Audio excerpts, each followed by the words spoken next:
Welcome to Socializing Security, where every week we have a discussion about security, compliance, and beyond. Our goal is to learn and grow by socializing each week's topic with each other, our guests, and with you. A quick compliance note, this podcast is meant for informational purposes only and should not be considered legal or regulatory advice.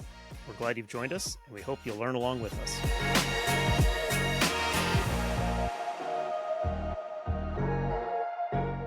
Hey everyone, welcome back to another episode of Socializing Security. We are glad to have you with us. Milou, how are you doing today? Doing well. Looking forward to our conversation with Zach. I know I'm jumping the gun a little bit, but I think it's going to be a really great conversation about the psychology of security training. Yeah, no, not jumping the gun at all because we've got him queued up coming up right after this. So definitely looking forward to this conversation as well. Zach is friend of a friend type of a situation. Came highly recommended from one of our former guests. So really excited to talk to him. His background kind of comes from more of the psychology side of things. He's done a lot of entrepreneurial stuff as well. So being able to build teams, be able to get people working together. One surprising fact is that he's actually spent a lot of time in the education field. So being able to apply that thought process of how do you get people to learn, how do you get them excited to learn, is what he brings to the security space, and being able to start his own company in which he is helping to train people. You know, those dreaded security training courses we have to take every year, or every time we fail a phishing simulation. He's one of those people that helps to develop content like that, which really has me excited because I know you and I both have a passion for good security training. So really excited to hear what he has to say about that.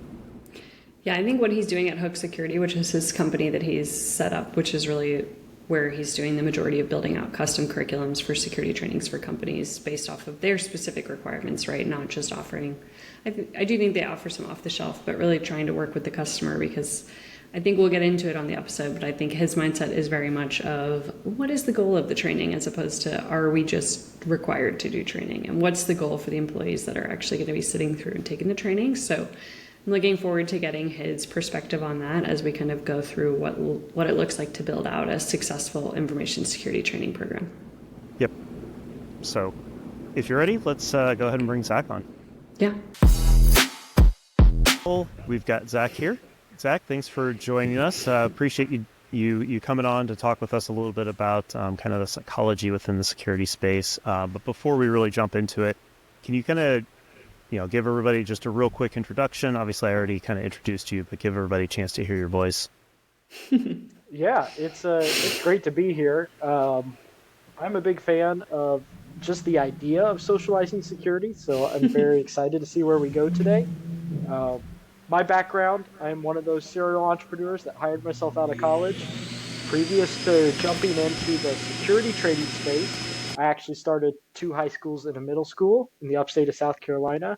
And so I come at this entire industry from, call it a social science, a psychological background, as we try to figure out how to navigate a world in which online manipulation is out of control. And that's exactly what we'd love to get into with you.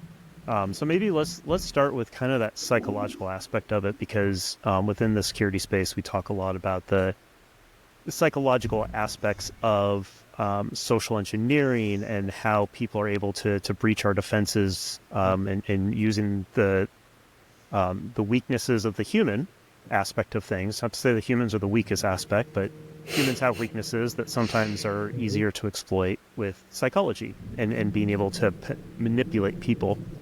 But when it comes to the defensive aspect of things, and particularly what you focus on with the training aspect of things, is, of course, a lot of psychology there, getting people to think the right way.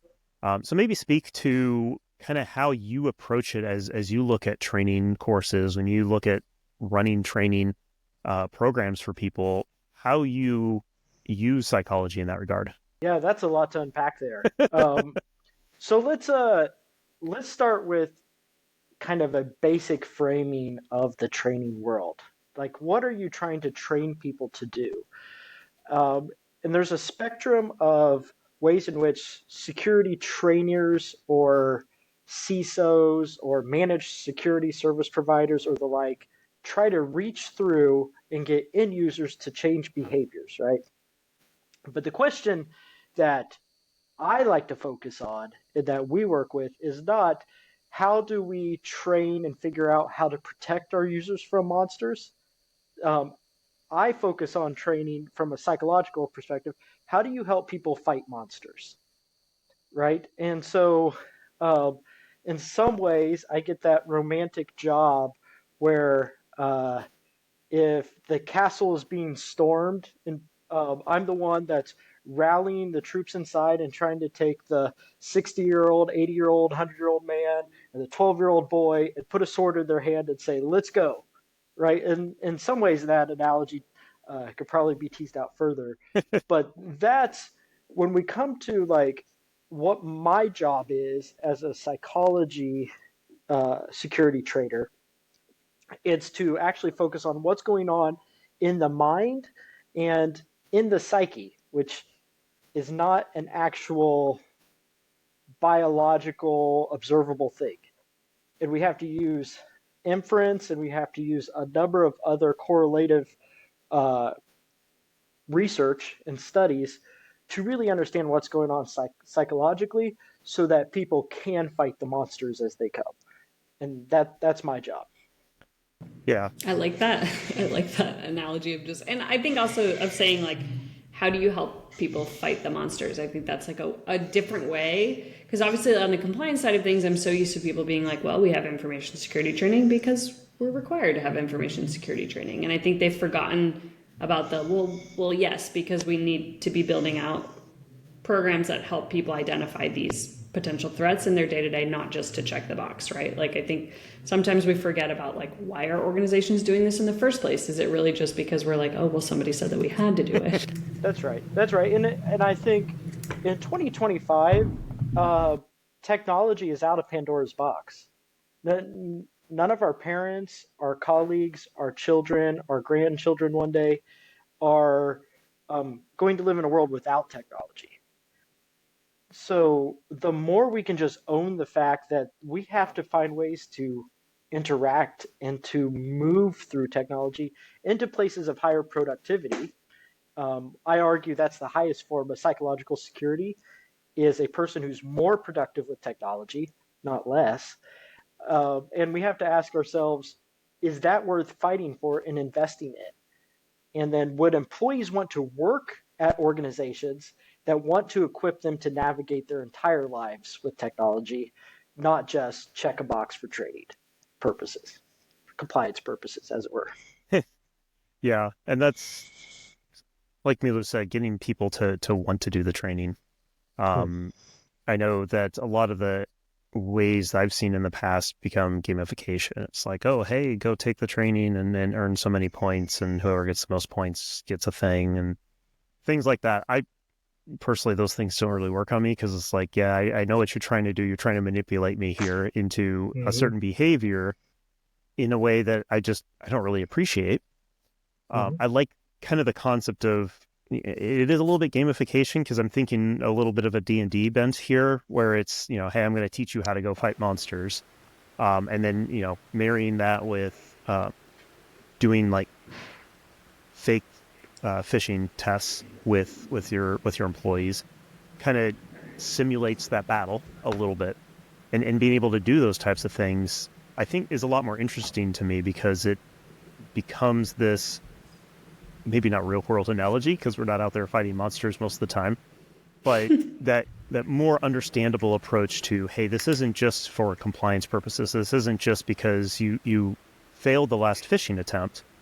This is more about we all need to be better warriors out there against these cyber threats. And until you know the right things, you are going to more likely succumb to that. And this is for the betterment of the tribe, if you will. I think you said some really cool things in there. So there's like a lot of meat that we could try to start chewing on. Yeah. I'll take exception to one thing you said, Fair. which was a side note, which was, the monsters are not real life. And I think we live in a time where cyber crime, cyber actors, threats, however we want to sterilize the term, it it is real life. Hmm. So going back to a world in which that's upon us now, this world is happening to us in a socialized insecurity way. Technology is just happening to us. Um, I remember running a high school working with a bunch of young kids, and there was a bullying problem online. And it wasn't within the school, it was more like out in the wilds coming into the school. And one of our teachers was like, hey, this is how you ignore cyberbullying. And I remember thinking, like, hold on a second. And we dug into it with several of the kids. There's no difference between an online and offline world for more and more people. To be bullied online is to be bullied offline. That monster feels the same. The emotional reactions are the same. I embody the same hurt. And all my, like, there's nothing biologically different from an online offline interaction. And so when we think about creating ways in which to trade people, I think what's funny is most people don't want to take compliance training, but most people want to be trained and understand how to deal with their technology. So they actually do want something. They want help, support, they want guidance, they want to know how to help their grandparents with an IR scam, they want to know how to help their kids set up their iPad, they want to know some sort of world in which, is this true, is this not, as I'm starting to watch more and more deepfakes. They want something. But they don't want your trickery trying to manipulate them in and telling them that something's fun when it's not. And I think that's another interesting point as a trainer we're in, is we know games are going to be part of the answer, but we know gamifying things is not. Yeah. And so we're stuck there because gamifying things is taking something that's not a game and trying to make it one. Right. But we also know that the way people learn best is actually through an art of play. And one way that you get people to play and do engagement is through a game that resonates with them, perhaps an engagement that resonates with them. So when we're talking about the frontier of training, I think that's actually one of the biggest things we're wrestling with right now is, what do we make a game? What do we not make a game in order to help people help themselves? I wonder if this is why tabletop exercises have become such an effective tool, is because it is essentially a big giant board game on the table. I mean, the tabletop aspect of it just really highlights that, where, you know, the stakes are low, and it's really just about thinking through things together as a team. You know, you've got that team aspect of it, which people generally gravitate towards. You know, they'll do better when they're working as part of a team, as well as kind of that game aspect to it, without it actually being like falsely game-like. Does that make sense? Yeah, it certainly does. I'll tell you that the research is mixed on team-based training. Oh, interesting. Unless the conditions are right to introduce the game, into the team. Oh, okay. Got it. So, like, one way to think about it is, if you do it wrongly, it's like trying to do an icebreaker in a room of 20 strangers. Yeah. Right? We've all had that cringe moment where we're all brought in and said, okay, everybody, let's go around the room and do blank. And everybody stops listening to everybody else as they try to figure out what they're going to say. They're super nervous. But there's always that one person in 20 that just, I'll go first. And then they have it, and they're like, okay, we now know who the obnoxious one is. Now we have to figure out who I am in this room. And I think that that awareness sometimes escapes trainers when they put together teams. That said, a cohesive executive suite that wants to understand a threat landscape, tabletops are an excellent way to do that. Yeah. And so you have the conditions met, you're good. Cool. I'm not going to unpack the conditions here. It might not be helpful for us all. But it is not a panacea. It's not a one-size-fits-all solution to engagement. And again, I think that's coming from a public education background. Like, how do you individualize and make relevant training experiences for every person where they're at? Yeah. And I'll tell you the other thing too. When people are just asked, large populations, can you identify a phishing email or not? The vast majority, as in like 70-80%, can. If left to their own devices and it's quiet, they can. So awareness might not be the problem, right? The question that we need to start asking ourselves is, what do people miss when they're being manipulated? What is going on psychologically, neurologically, biologically in their body that is helping or navigating them to something that ultimately hurts them, or their company, which ultimately hurts them, or society, which ultimately hurts them? There's a lot of different variables that go into play that the bad actors do use effectively against us. There's multiple tools around that make it sound urgent and make it sound super important and make it sound like you're the only hope there.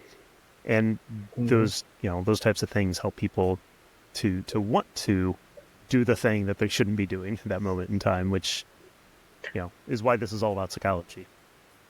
Yeah, and I think to use an example, have you guys dissected the MGM casino breach? Have you guys heard of this, when the casinos went down? Yeah. So all those poor gamblers had to keep their money for 24 hours in Vegas. Yeah. It was longer than that, but yeah. Yeah, it was longer than that. If you ever get your hand on some of the transcripts between the help center and the threat actor, the threat actor actually used a next level of psychology on it, which was, listen, I know this sounds scammy. This sounds like I would hate to be in your shoes. They use so much empathy, like, oh man, I'm so sorry. I'd hate to be in your shoes right now, trying to figure out if I'm real or not. You were talking about levels in which the person at the help center was saying, like, hold on a second, I need you to verify this, etc. And we're like, oh, dude, I can't right now, blah, blah, blah. And I know it sounds bad. And, we can, and it was like, that starts to mess with your mind if you're just a technology user. Yeah. And you're just sitting there at a help center or whatever your role is in an organization. I think we need to prepare ourselves for the next wave of social engineering, which is going to be like self-awareness engineering. Isn't that the holy grail with AI too? Is the self-awareness aspect of things? Yeah. I don't know what to unpack in the AI conversation here, but it always goes back to it. We try to avoid it every episode. We end up like getting our way back to it, but obviously we've definitely, Brian and I have had conversations about how we're concerned about with generative AI of making it that much more challenging to discern what is real or not. I think that's like a pretty common thread across the industry. I think even something as simple as like, I don't have my voicemail with my own voice anymore. Like small things that are like small things for people that, we have to be mindful of now, it's a lot easier to take your voice. But thinking through what that looks like, are you already preparing to create more content for people on like how they can identify what has been generated or not? Yes. So, one of my values at Hook is to meet people where they're at. And when we saw, so there's this like threat report that CISOs fill out, where it's largely for enterprise, where they like list their like top threats that they're seeing, and like, phishing and vishing and whatever other terms kind of circulate through the top 10, data loss comes and goes, etc. Back in April, may have been March, I believe it was April this year, we saw deep fakes, which were always hovering in the 20s, shoot to 2. Yeah. And we said, cool, let's Google this. What's out there for deep fake training? Nothing. There's a couple of people who've written books on it, but there's the gap between the research, the academics, the, call it, theoretical thought leaders in cybersecurity to buyers to implementers to practitioners, that chain is not developed right now. And so we just said, let's go, and created a deepfake training course. We had to put a lot of asterisks into that deepfake training because what was true in June this year when we came out about have the person touch their nose, etc. Look for these type of glitches when they move their head is not true anymore. And we're even getting reports now that like watermarking, it has a number of serious issues where AI will watch AI, copy the watermark and put it into it. And we are, we're kind of in a recursive space. So I'll leave it at this prognosis. On the ground, I think it's gonna get a lot worse before it gets better. On the deep fake space, call it, it's just a category term. But I'm an optimist, and I'm an optimist in human nature because I believe one thing that might be, there's a couple of spicy takes I have, but one of them that I have that I'll die on is the human brain is not a computer. It's more akin, if we're trying to put an analogy, it's more akin to a factory that makes computers. And so what the human brain is capable of doing is far more right now than what artificial intelligence can do. Yeah. And so just because we made something in our own image doesn't mean that it's going to catch up to us anytime soon. And now I get it. People are like, hey, passed the Turing test a couple years ago. We've got this, we've got that when it comes to AI development, etc. And it's probably going to do a lot of scary things. Scary as an unknown, as in like, I don't know what to do with this new thing that AI now does. But I do believe, and am an optimist, that our brains will create more powerful computation technology that will allow us to deal with whatever we develop here. So, prognosis in the short term, y'all, hold on to your seat. Yeah, that sounds like all of our conversations. Like you said, I think summed it up the best. It's going to get worse before it gets better, but it's not a problem we can't handle as a society. We'll get there eventually. You've mentioned a few times about using our podcast, Eamon, and I appreciate that, Socializing Security. And we're very meaningful about that name because we do want to socialize it. We do want it to be more of a conversation that we have. And you've mentioned it several times in this conversation already. So I kind of want to understand from your perspective as you talk to businesses and help them to develop security programs and things like that. What does it mean to you? Like when you say you want to help companies socialize their security programs, what does that mean to you? What do companies most need to do in order to make it a more open and accepting topic for them to talk about? Man, you're really good at asking 3 questions at once. All right, let's figure this out. It's the marketer in me. I love it. I would probably pull on the thread here that in the relationship between the employee and employer, when it comes to training, how the employer decides to implement training, how they decide when and how and who and to what extent they train, tells the employee a lot about what the company thinks about them in practice. Maybe not what the employer says. The employer says, we value, we respect you, we love you, you're the best thing, this company is all about our people. Also, here's 2 hours of time wasted, right? And like, at least to the employee perspective. Yeah, been there. Right? And the employee could find a way, especially, there's a way around that if they voluntarily accept the terms and believe that there are in fact bettering, you can find a way of compliance towards compliance.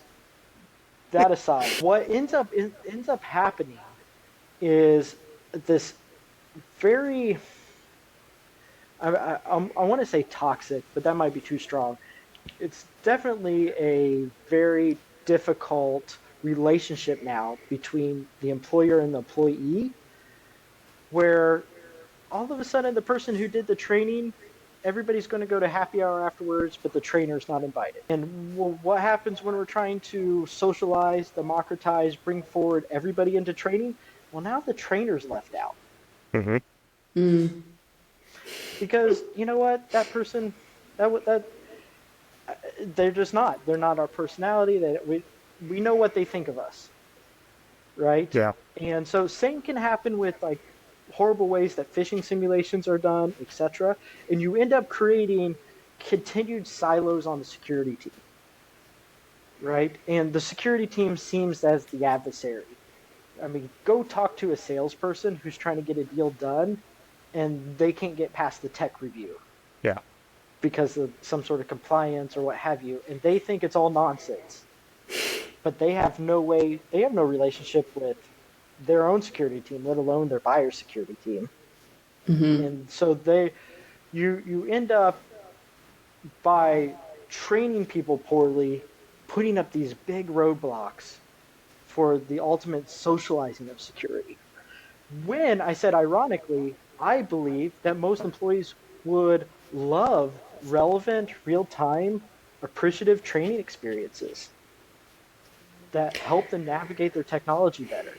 And so ironically, apart from everybody's intention coming to this, there's actually a lot of difficulty in socializing security on the trading side. Yeah, I think one of the takeaways that I'm taking away from this conversation is just really thinking through, like, we need to do a better job of thinking through how is the training actually benefiting our people instead of just actually like benefiting the program. I think, again, a lot of it is like, okay, we have XYZ standard. We know our training has to cover these 8 topics. So like, as long as it does that and everybody does it, we're good, right? And that's like the bare minimum that I think most organizations go forward. And I think a lot of them even struggle to get good adoption into like making sure that everybody finishes it. That's something that I know a lot of organizations struggle with, of just making sure that they're getting everybody to do it. And then thinking through, I know there's been like a wave of like micro learnings and thinking through how can you add additional training to like build out your curriculum. And then for a lot of teams, it's like, oh my gosh, this is more that we would have to try to get people to just do and buy in. But I think, again, if you were thinking through, wow, wouldn't it be awesome if you could do a training for employees on like how to start to recognize deep fakes? They actually might be like, oh, cool, this is cool. I want to do this anyways. Like, instead of being like, oh, this is just a baseline, we're going to talk about your information security policy. You know, I think there's something to be said about what a successful training program looks like needs to go beyond, did we pass our audit, or did our employees actually feel like it was a valuable exchange of information, that they got something out of it, not just like, oh, I know where to hit report fish. Making those trainings fun, making it something that people want to go and talk about afterwards, have conversations about. Again, that's a little bit of what we're trying to solve with this podcast too, which is let's make these conversations more interesting to people so that they want to have the conversation that they want to. I'm thinking in the back of my head, if there's something in, hey, remember that last Nigerian prince email you got? Let's talk about that. And it's almost a joke these days because it was such a bad manipulation, but it still worked so well that you still see it on occasion. And I mean, you have mainstream comedians that are doing whole routines based on these types of emails. Like, holy cow, this is about as mainstream as things get. Let's tie into that. Let's hit that cultural zeitgeist, if you will, to make this something that people are like, oh yeah, I want to go take that training that talks about the Nigerian prince email because I've seen that before and that's meaningful to me at home. If I may, this is usually the coaching I give to somebody who's like starts to have these little flashbulb moments of like, oh, I am creating an us versus them between the security and my colleagues, not because of any other technical tool I'm implementing, not because of our firewall or email security or what have you, but largely just because of the training. One of my questions I often ask trainers as they're like, okay, we want to design a program. I'll say, oh, cool. What questions do your colleagues have about security? Well, I don't know. I have this list of 8 things I got to go over. Well, what about their things? They have 8 things too that they might want to know about. And why not start there? And I know it can start to flip everything on its head because you're opening up a different point of view on the training experience. And I'll say one thing that will terrify everybody who's in GRC in compliance when it comes to training. Milou is scared now. And that is the coverage fallacy.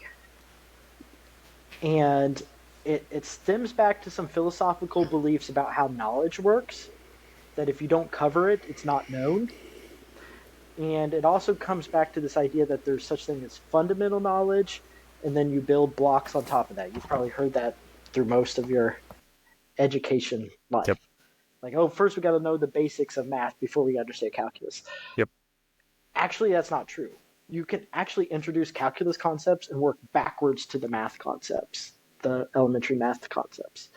And so the one thing I would challenge GRC people, if not that they'd ever have me at their conference or whenever they all get together,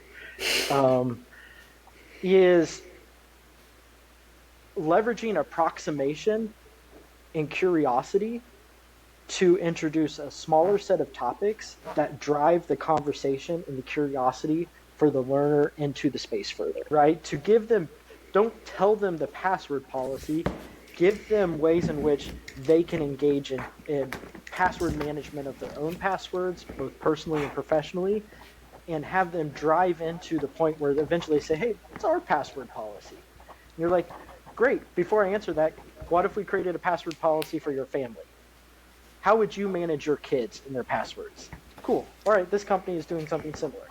And my point is coverage, when you say we've got 8 topics, I get the impulse there, but I think what we need to start thinking about is knowledge is more like a web of like nodes and connectors, and we just need to give people epiphanies and nodes and allow the culture and the organization, the conversations to create the connection points.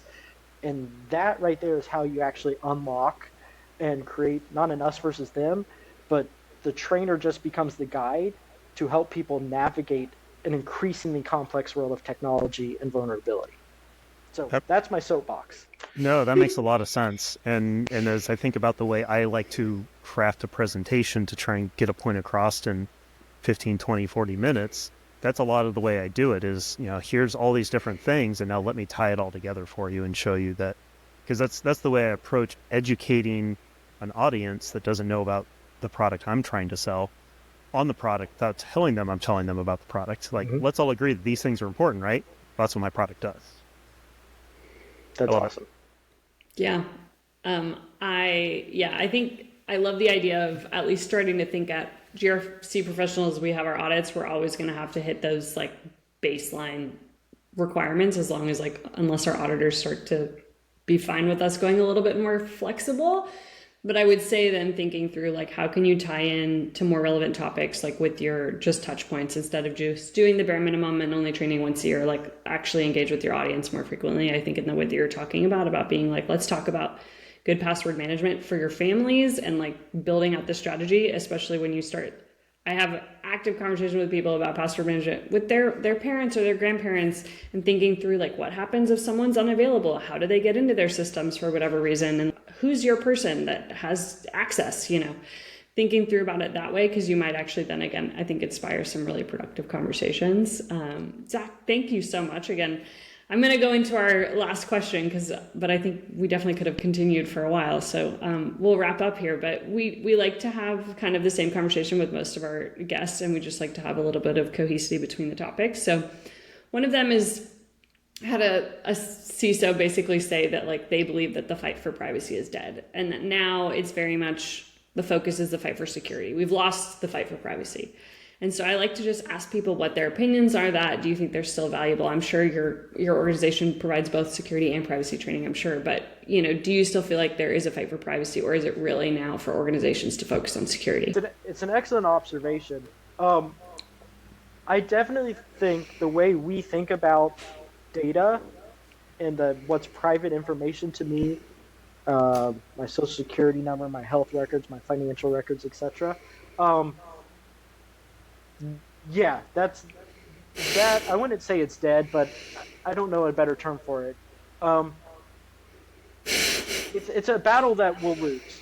There's no there's no set of outcomes that we can push into that is more than just trying to control an unstoppable force here when it comes to privacy. So privacy is basically the idea that there's limits to who knows what about what, right? And so, like, I have this little ring around certain bits of data. I think there's synthetic data that is unique to you based on that set of underlying data that we can start crafting our own mental avatars, how we act online, or fingerprints. But I won't go too far out there with that. But I do think that it's going to be a fool's errand to even try to think about security globally with the advent of things like quantum computing. So if the breakthroughs are there with quantum computing, encryption's dead. And if encryption's dead, then what do we even do with that synthetic data? Because even dynamic encryption environments are just going to go into this fractal mathematical understanding of how the world works. So I would say that security, it's going to need to focus on the unique things about unique organizations and individual people. But the full truth of an open internet is that everything will eventually become open. Yeah. And I think we're going to have to live with that. I think we're going to have to prepare our kids for a world in which everything's open. And so we can fight back. I appreciate companies that fight back right now. The Apples of the world, at least on the local devices, pushing back. I appreciate that policy level. Mm-hmm. So, yeah, I don't know a better answer to that, but it's an excellent one, and I wish I was more optimistic on the front for the protection of privacy, but I am not. I think we're getting like relatively similar responses that we're like, well, we wish, but all of our data has been breached at some point or another from some large enterprise that we do business with. So, oh yeah, data's. I saw a LinkedIn post today that was hilarious, which was like 23andMe did a payout to people, like the 30 million records, and they said, and it was like, this guy's like, now we know the cost of your data, and it was like $4.23. Yep. It was like, when you put an insurance number to it, to the amount of records, it's like 23andMe thinks your data was worth $4.23. Yep. They created the actuary science around it, and there you go. That's what it's worth today, and the value's going down. Yeah. No, that's a scary way to think about it for sure, but it's true. I mean, how valuable is my social security number if it's out there on 3 different leak sites? The fourth one is going to be even less valuable. So cool, Zach. Well, this has been awesome. I agree with Milou. We'll probably want to have you on again because there's a lot of stuff that I think we could touch on. And Milou gave one thing that she got out of this, and I've got a whole freaking list. So definitely would like to have you back. But until then, again, we want to encourage people to socialize with not only Milou and I, but also with our guests. So if you could, maybe just quick tell everybody where they can get a hold of you after they get off this episode. I'm a guy on LinkedIn, so I'm the only Zachary Eikenberry in the world. It's a made-up last name. So have at it with Google. You'll find me. And connect with me on LinkedIn. I'm also on the Twitters if you or X if that was something you'd like to do as well. Thanks again, Zach. It was great to have you. Yeah, thanks, Zach. Likewise. Thank you both. Appreciate it. Great conversation we had with Zach, as I think we both expected it to be. Milou, what reactions do you have on that one? Yeah, I mean, his insights were really refreshing. I just also think you could just like hear his personality just like through his voice was really nice to just hear like he's really excited about this and he cares a lot about it, which is just like I think a huge part of this. Because again, we've said this before on previous podcasts, like training is seen as a necessary evil. So it's very much like part of a tenet of very many compliance programs. It's just people see this as an annoying hour that they have to sit through and click through. And I don't think that that's his ethos at all. So it was really nice of thinking about, and I think I wrote this down specifically as a note of just like, how do you help people fight the monsters? And I think that's really like his mindset when we're thinking about malicious actors in the space of information security that he's really prized with tasked with really like, how do we help people fight the monsters and do that effectively in a way that does include some gamification and also just like thinks through making it significantly more practical. Yeah, those security trainings, I think I remember one at one point where it was like they put it in the context of like some cartoon knights fighting a cartoon dragon, and I'm like, oh, okay, yeah, that connection makes a lot of sense. One thing that I would expand upon on what you mentioned is the gamification piece that I really liked hearing him say is that, gamification generally doesn't work. You've got to actually make it something that they want to learn, that you draw them in because it's an interesting topic. You make it interesting to them rather than trying to, hey, who can get the most tokens? That drives some people. It's going to drive some bad behavior in the fact that some people are just going to click through as quick as possible to get as many tokens as quickly as possible. So that really resonated with me in the fact that draw those people in, build interest in the topic, and then present them with that. And they will then go seeking it rather than feeling obligated or forced to do it. Yeah, and I was just thinking of like, when we're saying that of trying to tailor the training to your people, I think what he said about really bringing home to your team members of like, how are you training how are you managing your family's passwords? And like, what are you doing for that? And using that really as a conversation starter to then being like, maybe we could look at the company's password policy kind of as an example for you to use of like, what does it look like to have a strong password and what should you be doing in the worst case that, you can't access your password, whatever. Like thinking through disaster recovery planning for your people, for their families, I think is a really engaging way to really start to get people excited about how they could actually use this in their day-to-day and socialize security in the way that we're trying to encourage people to do here, that we really want them to be safe in their personal lives, not just in their corporate personas. Yeah, exactly. Make it real world to people's actual lives because, to be honest, a lot of people just don't care about the company they work for. Like, the company is a job. They're providing me a salary. Do I care beyond that? I think there's a lot of people out there that don't. Like, they punch the clock, they do their thing, they punch the clock, and they leave. And so putting it on their personal life and putting it into that thought process, I think, would really help. So psychology, it works. I also reflected a lot back on our conversation with Eric Wright about kind of how psychology plays into this sales and marketing side of things. So this was a nice, different perspective on a similar topic to kind of understand we're all people, and we know the bad actors understand how people work and they take advantage of that. And so we need to do the same on the defensive side. Yep, agreed. Very grateful for Zach's time. And again, I know he had mentioned before, but you can definitely find him on LinkedIn, or his company is called Hook Security. So definitely feel free to reach out. He's a super friendly guy and has got a lot of great insights. Yeah, very approachable, and would recommend everybody try to socialize him. But with that, I think we're going to call this episode good, if not very good, if not excellent. But look forward to talking to you all next week. Bye. Thank you for joining us for another episode of Socializing Security. We hope you learned a thing or two with us. If you'd like to continue socializing with us on this topic or have feedback, we'd love to hear from you on LinkedIn or social media. Just search for Socializing Security. Or you can email us at info@socializingsecurity.com. Until next time, stay social and stay secure.